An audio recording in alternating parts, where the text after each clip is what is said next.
परिस्थिति अपने अनुकूल आई है, लेकिन एक समय बीच में ऐसा हुआ जब देश हिंदू किंतु हिंदू बोलना अभिशाप होगा, एक ऐसा वातावरण रहा।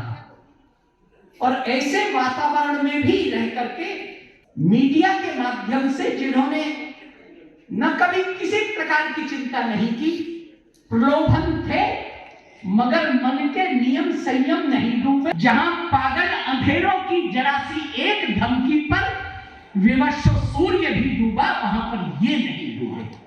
सुरेश चौहान के किसी परिचय के मोहताज नहीं है। भारत माता की। जो नहीं आए हैं उन तक भी आवाज जानी चाहिए।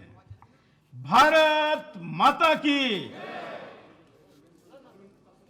परम पूज्य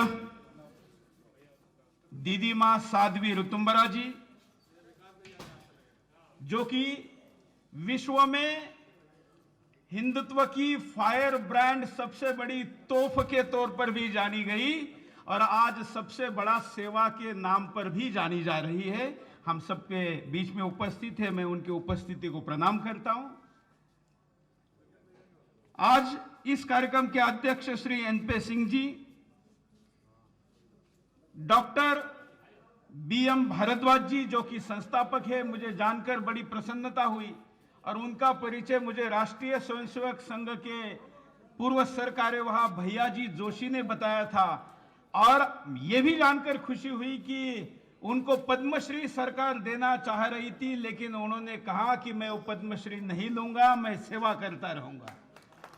जिस पद्मश्री के लिए दिल्ली में कितनी लॉबिंग प्रतिवर्ष होती है, वो नकारना और ये सेवा करना, ये दिखाता है कि डॉक्टर साहब के अंदर दिव्य परमात्मा का वास करता है। उनकी अर्धांगिनी माधुरी भारद्वाज जी, आज के मंच संचालक डॉक्टर वागीश दिनकर जी, आचार्य वीरेंद्र जी, उत्तर प्रदेश सरकार में राज्य मंत्री दर्जा प्राप्त अशोक गोयल जी, उपस्थित सर्व बंधु एवं भगिनी। वैसे तो मैं केवल सुनने आया था दीदी माता जी को, और जो प्रभु जी यहां पर आज से विराजमान होंगे उनका दर्शन करेंगे, क्योंकि हम संघर्ष करने वाले लोग हैं। हमारी माता जी कहती है कि संघर्ष करना है तो सेवा करने वालों के दर्शन करो, तो संघर्ष में और तेज मिलेगा, ताकत मिलेगी, शक्ति मिलेगी और यश मिलेगा। और उस यश के प्राप्ति के लिए ही आज मैं दर्शन करने यहां पर आया हूं। जो प्रभु जी है उनका तो दर्शन है ही, लेकिन उनकी व्यवस्था के लिए इतना बड़ा स्ट्रक्चर जिन्होंने खड़ा किया, क्योंकि आजकल तो लोग अपने घरों की मंजिलों को बढ़ाने में लगे हुए हैं। ऐसे समय में ऐसे लोगों के लिए भी जो दुर्लक्षित है, उनके लिए अगर कोई मंजिल बना रहा है, घर बना रहा है, तो वो भी प्रभु जी ही है, इसलिए उनका भी दर्शन है। आज के युग में ऐसे काम को सामान्यतः समाज में स्वीकृति नहीं है, ज्यादा मान्यता नहीं है, ऐसा हम लोग समझते हैं। लेकिन आज के कार्यक्रम में यहां खुर्चियों से ज्यादा की अतिरिक्त उपस्थिति भी बताती है कि सेवा के लिए अगर आप आगे आते हैं तो खड़े होने वाले लोग भी होते हैं। इसलिए आज ऐसे काम में उपस्थित रहना भी एक बड़ा सेवा का कार्य है। मित्रों, मैं तो धर्म के दृष्टिकोण से बात करता हूं, और इसलिए जो आजकल ये कहते हैं कि हिंदू और हिंदुत्व अलग है, उनको हिंदुत्व क्या है ये अगर देखना है तो अपना घर आके देखे, यही हिंदुत्व है। हिंदू एक शरीर है केवल, लेकिन उसके अंदर अगर कोई तत्व है धर्म का और वो संघर्ष या सेवा कर रहा है, वो हिंदुत्व है। ये भी हिंदुत्व है। और यहां के सेवा का तो सुगंध आ रहा है। एक तरफ यहां ये सेवा हो रही, उसका सुगंध देखिए, स्वयं दीदी मां यहां चलकर आई है, और दूसरी तरफ 2, 4, 5 दिन से हम सुन रहे हैं जो सुगंध के लिए इत्र बेचते हैं, उनके घर पे रेड हुई है तो वहां पर भ्रष्टाचार और काला धन की बदबू आ रही है। असली सुगंध यह है जो इत्र से नहीं आता, जो समर्पण से आता है, जो त्याग से आता है, बलिदान से आता है, सहयोग से आता है। और सहयोग भी योग है। योग केवल शारीरिक रूप से व्यायाम करना, अनुलोम विलोम करना यहां तक सीमित नहीं है। किसी के बड़े कार्य में सहभागी होना भी बड़ा योग है, इसलिए उसका नाम भी सहयोग है। सेवा के नाम पर हम लोगों की ब्रांडिंग, क्योंकि मैं मीडिया का व्यक्ति हूं और आप लोग सब सज्जन समझदार लोग हैं, तो मैं थोड़ा आपको यह समझाना चाहता हूं कि यह कामों का प्रचार क्यों जरूरी है। भारद्वाज जी भले ही पद्मश्री ना ले, इसका प्रचार नहीं करें, लेकिन प्रचार इसलिए जरूरी है क्योंकि विश्व में हिंदुस्तान के बारे में लोग ऐसा दुष्प्रचार करते हैं कि यहां पर बहुत से लोग नीडी है, जरूरतमंद है, और हिंदुस्तान के लोग उनकी सेवा करने में पर्याप्त सहयोग नहीं देते।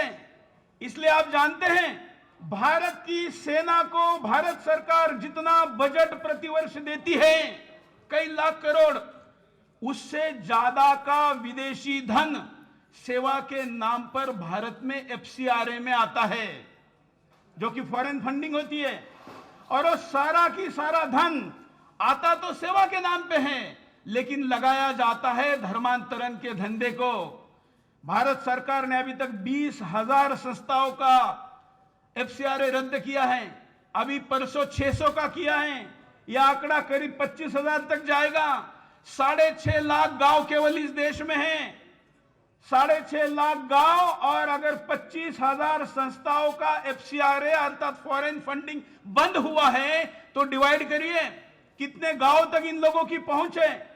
650 केवल जिले हैं, तो 20,000 बैन संस्थाओं के पास आने वाले धन की अगर इतनी बड़ी मात्रा है तो धर्मांतरण के धंधे में सेवा के नाम पर कितना बड़ा पैसा डाला जा रहा है, तो खतरा कितना बड़ा है, ध्यान रखिए। यही प्रभु जी ऐसे ही कुछ अनाथ लोग, अनाथ बच्चे जिनकी संख्या 1 करोड़ है हिंदुस्तान में आज, उनके तरफ हम लोगों का ध्यान नहीं है। हमारे मंदिर इसके शक्ति केंद्र होते थे पहले, हमारे मठ मंदिर इसलिए जाने जाते थे, लेकिन आज दुर्भाग्य से वहां पर घंटी बजाने के लिए भी मशीन लगाना पड़ता है। यह तो हमारी समाज की स्थिति है, इसका फायदा वो लोग उठा रहे हैं, और इसलिए आपका प्रचार होना भी जरूरी है, अच्छे काम का प्रचार होना जरूरी है। आज मदर किसको कहा जाता है? आज मदर कहते ही स्कूलों में भी पढ़ाया जाता है, लोगों में भी पढ़ाया जाता है कि मदर नाम आते ही तेरेसा का नाम आता है। लेकिन मैं तो उनको मदर नहीं मानता, मैं तो दीदी मां को मदर मानता हूं, क्योंकि ये कई बच्चों को अपने यहां पर आश्रय देती है, उनको बच्चों की तरह पालती है। मदर तेरेसा क्या करती है? लोग कहेंगे कि भाई ऐसे पावन विषय पर क्यों वो भी सेवा करती थी, क्यों उनका नाम लेते हो, क्यों विरोध में बोलते हो? मैं बताना चाहता हूं, सेवा का सत्य और षड्यंत्र के तथ्य में फर्क है। जो मदर तेरेसा जिनको कहा जाता है, जिनको भारत रत्न भी दिया गया, उन्होंने क्या किया? उन्होंने सेवा के नाम पर हमारे भाइयों को धर्मांतरित किया।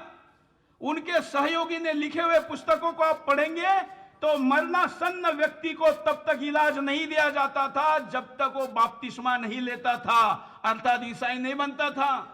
हमारे आश्रमों में तो ऐसा नहीं होता है, न जाति धर्म, न भाषा, न प्रांत पूछा जाता है, लेकिन वहां होता था। ये सुरेश चौहान के नहीं, उनके सहयोगियों ने लिखे हुए पुस्तकों में है। क्या मदर तेरेसा के इस सेवा को सेवा नहीं कहना चाहिए? मुझे किसी ने कहा, तो मैंने उनको कहा कि अगर मदर तेरेसा की सेवा की तुलना मैं किसी से करूं तो मैं करूंगा कि भगवान श्री कृष्ण के नाम, भगवान श्री कृष्ण को दूध के नाम पर विष पिलाने आई पुतना और सेवा के नाम पर लोगों को धर्म परिवर्तन करने वाली मदर तेरेसा में कोई फर्क नहीं है।